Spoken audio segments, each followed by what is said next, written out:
మరి ఆంధ్ర రాష్ట్రంలో పరిస్థితి ఎలా ఉంటుంది? అంటే చంద్రబాబు నాయుడు గారికి ఎలా ఉండబోతుంది? ఎందుకంటే ప్రధానంగా వార్తలు వినపడుతున్నాయి. ఆయన సెంట్రల్‌కి వెళ్తారు.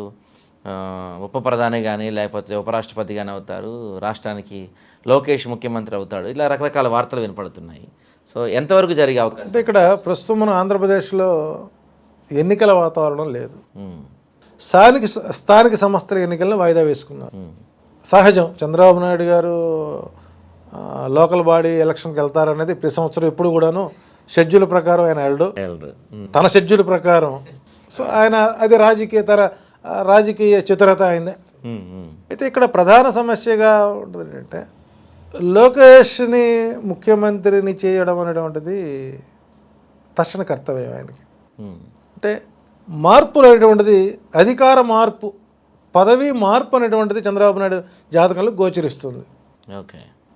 అది ఎప్పుడైనా కానీ హ్మ్. హ్మ్. కనీసం ఈ ఎలక్షన్ లోపు కనుక ఆయన్ని ముఖ్యమంత్రిని చేసుకుంటే ఒక గౌరవప్రదమైనటువంటి భవిష్యత్తులో హోదా అనేది లోకేష్కి పట్టం కట్టేట్టుగా ఉంటుంది. ఓకే. అట్లాగే ఇక్కడ దైవానికి ఎదురీత వెళ్తున్నారు వీళ్ళు. హ్మ్. అది ఎప్పుడు తప్పు. ఇప్పుడు సోదికెళితే హ్మ్. పాతవన్నీ బయటకు వచ్చినట్టుగా అవును. నీవేం తప్పు చేసావు నువ్వు చెప్పినప్పుడు నీ తప్పులన్నీ బయటకు వస్తాయి. ఉదాహరణకి ఎలక్షన్స్ తర్వాత గ్రహణం వచ్చింది 23లో, 24 ఎలక్షన్ అయిన తర్వాత. ఆ గ్రహణం అయిన తర్వాత ఈయన తిరుపతి లడ్డు గురించి వ్యాఖ్యానాలు చేశారు. ఆ మాట నేను అనకూడదు, ఎందుకంటే వాస్తవాలు తెలియకుండా మాట్లాడటం కూడా అది ఒక కర్మ, ప్రాపంచిక కర్మ అనుభవించాలి. అది నిద్రాణమై ఉన్నటువంటి వైసీపీ పార్టీని నిద్ర లేపారు. ఓకే. అట్లాగే ఎమ్మెల్యేల యొక్క లైంగిక కుంభకోణాలు అంటే ఇక్కడే జరిగాయంటే ప్రపంచంలో ఉండేటువంటి యావత్ జనావళికి అన్ని గ్రహాలు ఒకే ఫలితాన్ని ఇస్తాయి. ఇక్కడ మార్పే ఉండదండి. విశ్వంలో గ్రహాలకు తెలుగుదేశం పార్టీ అని వైసీపీ పార్టీ ఉండదు.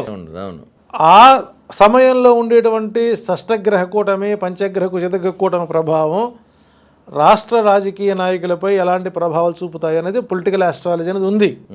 అది వన్ ఆఫ్ ద పార్ట్. అట్లాగే మరి అటు వైసీపీ హయాంలో కూడా కుంభం బయటకు వచ్చినాయిగా, లైంగిక వేధింపు కుంభకోణం వచ్చినాయి, అనంతబాబు యొక్క మటగా వచ్చినాయి. ఎవరు సరికాదు. ఇక్కడ ఒక సమర్థవంతమైనటువంటి రాజు తన పాలనలో ఒక ఇబ్బంది, ఒక అవినీతి కానీ మరొకటి వచ్చినప్పుడు దాన్ని వెంటనే ఖండించుకొని ఉపసంహరించకపోతే దానివల్ల ఎదుటివాడికి అది ఆసరా అవుతుంది. రాయచోటి సంబంధించింది, రైల్వే కోట సంబంధించింది కానివ్వండి, అదే కాళహస్తి సంబంధించింది కానివ్వండి, మదనపల్లి సంబంధించి వచ్చినాయి కదా. వీటిని అప్పటికప్పుడు రియాక్ట్ అయ్యి దాన్ని కట్ చేసి ఒక విధానపరమైన నిర్ణయాన్ని తీసుకొని ఒక ఎంక్వైరీ చేసి దాన్ని నిజీకరణ చేస్తే క్రెడిబిలిటీ పెరుగుతుంది. అలా చేయకపోవడం వల్ల అందరిలాగా మంది కాబట్టి ఇక్కడ కొంత ఇబ్బందికర వాతావరణంలో ప్రస్తుత ప్రభుత్వం అనేటువంటిది గోచారరీత్యా సమస్యలు కనపడుతున్నాయి. వాళ్ళకి తెలుసు సమస్యలు. వాళ్ళ ప్రతికూలం అధిక ప్రతిపక్ష పార్టీకి బలం చేకూర్చింది. రేపు నవంబర్ తర్వాత జగన్మోహన్ రెడ్డి గారి యొక్క పార్టీ ఆవిర్భావ ముహూర్తం అని పెట్టిన వ్యక్తిని నేను, అసలు పార్టీ ముహూర్తం పెట్టిన వ్యక్తి. దాని రీత్యా నవంబర్ తర్వాత ఆంధ్రప్రదేశ్లో పెను మార్పులు అనేటువంటివి కనబడిపోతున్నాయి. అట్లాగని చెప్పేసి ప్రస్తుతం వైసీపీ పార్టీ 60% మాత్రమే బలంగా ఉంది గ్రౌండ్లో. వాళ్ళు పార్టీని స్ట్రెంథన్ చేసుకోవడానికి ప్రయత్నాలు ముమ్మరం చేస్తారు. సో కాబట్టి తెలుగు రాష్ట్రాల్లో అభివృద్ధి అనేటువంటిది ఉభయ రాష్ట్రాల్లో అభివృద్ధి అటువంటి ఎలా ఉంటుందంటే ద కింగ్స్ న్యూ క్లోత్స్ లాగా ఉంది. ద కింగ్స్ న్యూ క్లోత్స్ దీనికి సంబంధించినటువంటి నోవెల్ మనకు గూగుల్లో దొరుకుతుంది, చూడండి. రాజుగారి దేవతా వస్త్రాలు అవి తెలుగు రాష్ట్రాల్లో అభివృద్ధి అనేటువంటిది ఎలా ఉంటుందని అంటే జ్ఞానం ఉన్నవాడికి మాత్రమే కనబడతాయి. జ్ఞానం లేనివాడికి అభివృద్ధి అనేది కనబడదు అనేటువంటి విధానపరమైనటువంటి కణిక నీతి మనకు కనపడుతుంది. అంటే ఒకవేళ లోకేష్ గారికి ముఖ్యమంత్రి పదవి వరిస్తే ఆయన దాన్ని సమర్థవంతంగా నిర్వహించుకో అసలు వచ్చే అవకాశం ఆయన జాతకంలో ఉందా ఈ అంటే ఇక్కడ 40 సంవత్సరాలు దాటిన వ్యక్తికి జాతక పరిశీలన చేయకూడదు, జాతకం పని చేయదని శాస్త్రం ఉంది. మరి అది ఎంతమంది జ్యోతిష్యులు దాన్ని అగ్రి అవుతారని చెప్పలేను. వారసుడి యొక్క జాతకాన్ని మనం ప్రమాణంగా తీసుకోవాలి. 40 ఏళ్ల తర్వాత యోగాలు ఉంటాయి, ఆ యోగ ఫలితాలే వస్తాయి. సో యోగం అనేటువంటిది రోగాన్ని కొని తెచ్చుకోవచ్చు, యోగాన్ని కొని తెచ్చుకోలేం. కానీ ఇప్పుడు యోగాలు కూడా కొని తెచ్చుకుంటున్నారు. ఓకే, కాబట్టి అవకాశాలు అయితే మెండుగా ఉన్నాయి. అది as per as early possible ఉండొచ్చు అనుకుంటున్నాను. ఎందుకంటే అలా చేయకపోతే చంద్రబాబు గారు చేసిన చరిత్ర తప్పవుద్ది. ఓకే, 2009 సంవత్సరంలో వైఎస్ రాజశేఖర రెడ్డి గారు గవర్నమెంట్లో ఉన్నప్పుడు కాంగ్రెస్ పార్టీ సెంట్రల్లో బలంగా ఉన్న సమయంలో కూడా రాహుల్ గాంధీని ప్రధానమంత్రిని చేయకపోవడం వల్ల ఈరోజు ఆయన కనీసం మాజీ ప్రధానిగా కూడా ఉండే అవకాశం లేకుండా పోయింది. ఓకే, అదే తప్పు కనుక బాబు గారు కనుక చేశాడనుకోండి, ఇక లోకేష్ ముఖ్యమంత్రి అయ్యే అవకాశం లేదు. ఓకే, శాసనసభ్యుడిగా ఉండే భవిష్యత్తులో కనీసం మాజీ సీఎం అనిపించుకోవడానికన్నా ఓ 4 రోజులు 2 నెలలు చేస్తే బాగుంటుంది. రైట్. భవిష్యత్తులో తర్వాత నిర్ణయం. ఓకే. అదే ఈ మరి అంటే పవన్ కళ్యాణ్ గారి పరిస్థితి ఎలా ఉంటుంది? అంటే ఆయన ప్రతిష్ట పెరుగుతుందా, లేకపోతే అధికారం వచ్చిన తర్వాత కొంత నెగిటివ్ వినపడుతున్నాయి?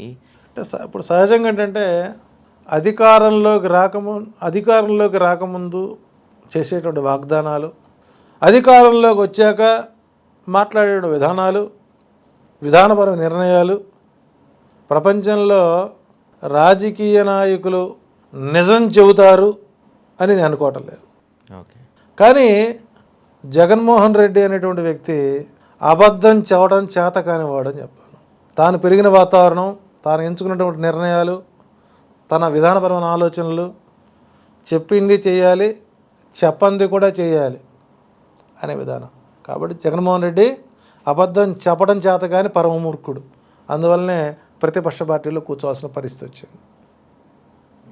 ఇక్కడ పవన్ కళ్యాణ్ గారు మాట్లాడినటువంటి స్పీచెస్ కానీ కొన్ని అంశాలు కానీ నేను స్పందించిన గతంలో ఒకసారి.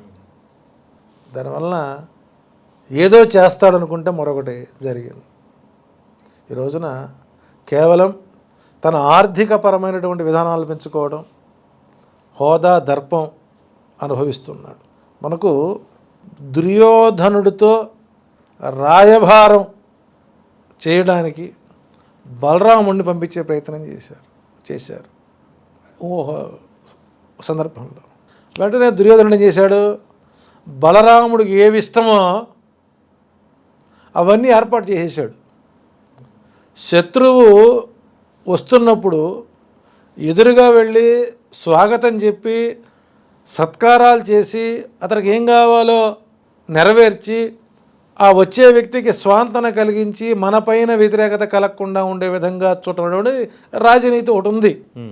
అట్లా పవన్ కళ్యాణ్ యొక్క బలహీనతల్ని, ఆశయాలని, ఆలోచనల్ని పుడికి పుచ్చున్న పార్టీ తెలుగుదేశం పార్టీ. అందువల్ల తనకు కావలసినటువంటి రాచరిక విలాసవంతమైన జీవితాన్ని రుచి చూపించింది. చంటి పిల్లవాడికి ఒకేసారి అన్నం పెడితే తినలేడు. వాడికి ఏది రుచో దాన్ని అందించడం వల్ల ఆ పిల్లవాడు దానికి అలవాటు పడతాడు. సో కాబట్టి ఇక్కడ ఆయన సినిమాలు చేయను అన్నాడు. వరుసగా 2-3 సినిమాలు తీశారు. ఇది రాజ్యాంగబద్ధ పదవిలో ఉండి కోర్టులో కేసు నడుస్తున్నప్పుడు కూడా సినిమాలు తీశారు. దాని మీద డాక్టర్ బాలా అనే వ్యక్తి మనకు కేసు వేశారు.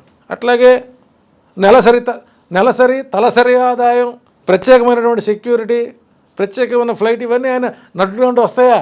కాబట్టి తనని ఏం చేశారు, బుట్ట కింద పెంపుడు కోడి మాదిరిగా పెట్టేసి అన్ని రకాలైనటువంటి రుజులు చూపించి అత్యవసర పరిస్థితుల్లో తప్ప విడప్పుడు ఎన్ని వచ్చినా కూడా మాట్లాడకుండా ఉండే విధంగా సైలెంట్ చేశారు. ఎందుకంటే తెలుగుదేశం పార్టీకి ప్రమాదం పవన్ కళ్యాణ్ వల్లే, ఇప్పుడు రేపు భవిష్యత్తులో కూడా. ఓకే. కాబట్టి ఆ వ్యక్తిని ఏం చేయాలి, పందెం కోడి మాదిరిగా కూర్చోబెట్టారు. ఓకే. దానివల్ల ఆ పార్టీ యొక్క క్రెడిబిలిటీ, నాయకుడు ఎలా ఉంటాడో పబ్లిక్ ఎలా ఉంటారు. సో కాబట్టి ఇక్కడ పవన్ కళ్యాణ్ జాతకం కూడా ఈ సంవత్సరం కొద్దిగా ఎదురీతగానే ఉండే అవకాశం ఉంది. కానీ సమర్థవంతమైనటువంటి సరైన సమయంలో స్పందిస్తాడనేది మాత్రం నాకు ఒక భవిష్యత్తులో ఒక చిన్న ఆశ అయితే ఉంది. ఓకే. అంటే దీంతో పాటుగా ఏపీలో ఈ మధ్యకాలంలో లోకేష్ సీఎం అని వినిపించిన తర్వాత కొందరు కార్యకర్తల నుంచి లేకపోతే నందమూరి అభిమానుల నుంచి వినిపిస్తుంది ఏంటంటే అయితే గీతే జూనియర్ ఎన్టీఆర్ వారసుడు అవ్వాలి, ఎన్టీఆర్ వారసులు కాబట్టి జూనియర్ ఎన్టీఆర్ వారసుడు అవ్వాలి, లోకేష్కి అర్హత లేదని కొంతమంది మాట్లాడుతున్నారు. అంటే జూనియర్ ఎన్టీఆర్ రాజకీయాల్లోకి వచ్చే అవకాశం ఉందా? ఒకవేళ కొత్త పార్టీ పెడితే ఆయన భవిష్యత్తు ఎలా ఉంటుంది? ఈ సంవత్సరం అలాంటి మార్పులు ఏమైనా చూడబోతున్నాం? సందర్భంగా అడిగిన ప్రశ్న. హరికృష్ణ గారుతో నేను కొంతకాలం జర్నీ చేశాను. ఆయన హోటల్ రూమ్లో ఉండేవాడు 2013-14లో. హరికృష్ణ గారికి జూనియర్ ఎన్టీఆర్ని రాజకీయాల్లోకి తీసుకొస్తే ఎలా ఉంటుంది అన్న ప్రశ్న వేసినప్పుడు నా దగ్గర ఆయన రాసినటువంటి లెటర్ కూడా నా దగ్గర ఉంది. హరికృష్ణ గారు స్వయాన రాసినటువంటి ఒక పేపర్, దాన్ని చాలా జాగ్రత్తగా పెట్టుకున్నాను. తండ్రి ఆశయాలు ఉన్నాయి, కొడుకుని రాజకీయ నాయకుడు చూడాలి. ఎందుకంటే తాను అనేక రకాల పరాభవాలు అనుభవించి క్షీణించాడు. జూనియర్ ఎన్టీఆర్కి గతంలో అయితే ఎన్టీ రామారావు ఎలాగైతే ఆకస్మికంగా పార్టీ పెట్టి ఫస్ట్ అటెంప్ట్లోనే ముఖ్యమంత్రి అయ్యాడో అదే పరిస్థితిలో 2030లో జూనియర్ ఎన్టీఆర్ రాజకీయాలకు ఎంట్రీ అయితే తప్పనిసరిగా ఒక మంచి రాజకీయ నాయకుడిగా ఎదిగే అవకాశాలు ఉన్నాయి. పార్టీ పెడతాడు, పోటీ ఇస్తాడు, ఆ రేంజ్ వేరుగా ఉంటుంది. ఆ డేట్ వరకు మనం వెయిట్ చేయాలి. ఈలోపు తాను ఏ ప్రయోగాలు చేసినా కూడా అది విఫలమయ్యే అవకాశాలు ఎక్కువ ఉంటాయి. ఓకే, సో వచ్చే అవకాశం ఉంది, 100% ఉంది. ఓకే గురుగారు, ఒక క్వశ్చన్ చివరిగా, అంటే వీటికి సంబంధించింది కాదు, జాతకాలకు సంబంధించింది. ఇందాక మీరు చెప్తూ వైఎస్ఆర్సీపీ పార్టీకి ముహూర్తం నేనే పెట్టానని చెప్పారు. కానీ ఇప్పుడు చూస్తే భారీ ఎత్తున ప్రచారం జరుగుతుంది. అసలు జగన్ హిందూ మతాన్ని నమ్మడు, హిందూ ద్వేషి, హిందూ సూత్రాలు పాటించడు ఆయన అని ఒక పెద్ద ఎత్తున ప్రచారం జరుగుతుంది. మీరేమో పార్టీ ముహూర్తం పెట్టా అంటున్నారు. అసలు హిందూ మతాన్ని వాటిని నమ్మని వ్యక్తి ముహూర్తం చూసి పార్టీ పెట్టుకున్నారా? అంటే ఇక్కడ అనుకూలమే కులము, సమ్మతమే మతం. అనుకూలమే కులం, సమ్మతమే మతం. ఇక్కడ మానవత్వం లేని మతం ఎందుకు? జగన్ చెప్తారు మానవత్వమే నా మతం, ఏదో రాసుకోండి అన్నాడు. ఓకే, జగన్మోహన్ రెడ్డి గారి దగ్గరకి వెళ్ళి ఒక అరగంట సేపు మాట్లాడితే ఆయనలో ఉన్నటువంటి స్పిరిచువాలిటీ సోకాల్డ్ హిందువులకు కూడా ఉండదు.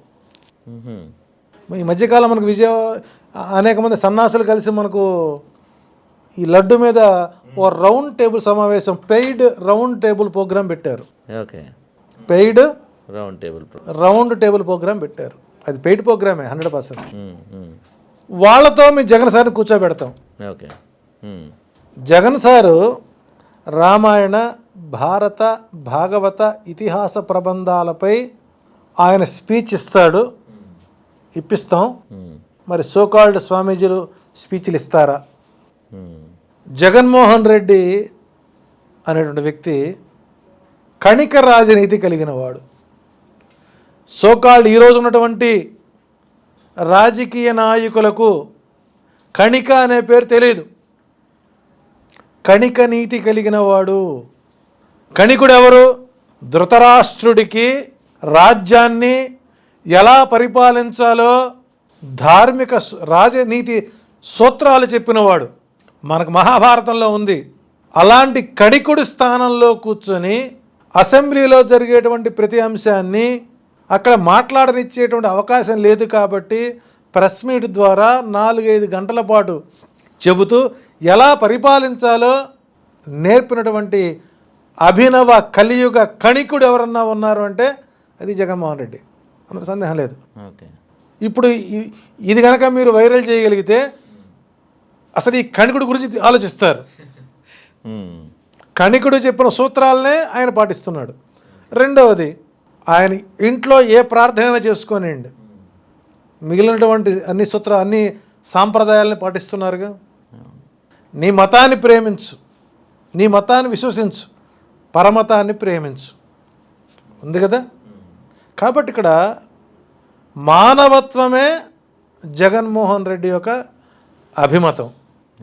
కాబట్టి మేము ఆ అభిమతాన్ని నచ్చిన వాళ్ళం కాబట్టి మమ్మల్ని ఇబ్బంది పెట్టినా, మమ్మల్ని తిట్టినా, మమ్మల్ని కొట్టినా, జైళ్ళలో పెట్టినా, ఇవన్నీ జరిగాయి, నా మీద దాడులు చేసినా మేము వైసీపీ కార్యకర్తని అని చెప్పుకోవటానికి నేను గర్వపడుతున్నాను.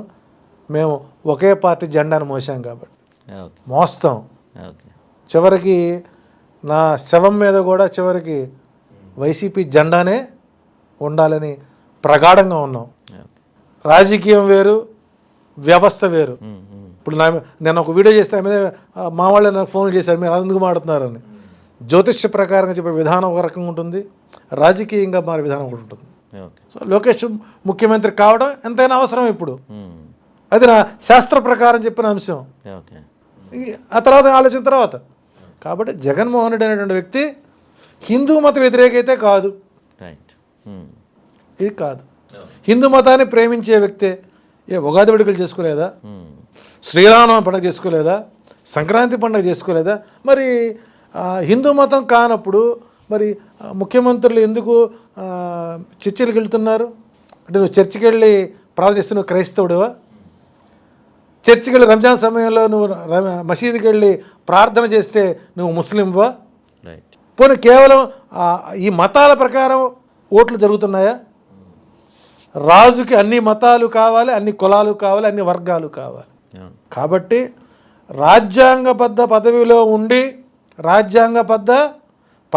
ఉండి రక్త సంబంధీకులను దూరంగా పెట్టి ఇతరితర వాళ్ళందరినీ పక్కన పెట్టుకొని రాజకీయం చేసినటువంటి రాజకీయ విన్నాణం కలిసిన వ్యక్తి ఎవరంటే జగన్మోహన్ రెడ్డి.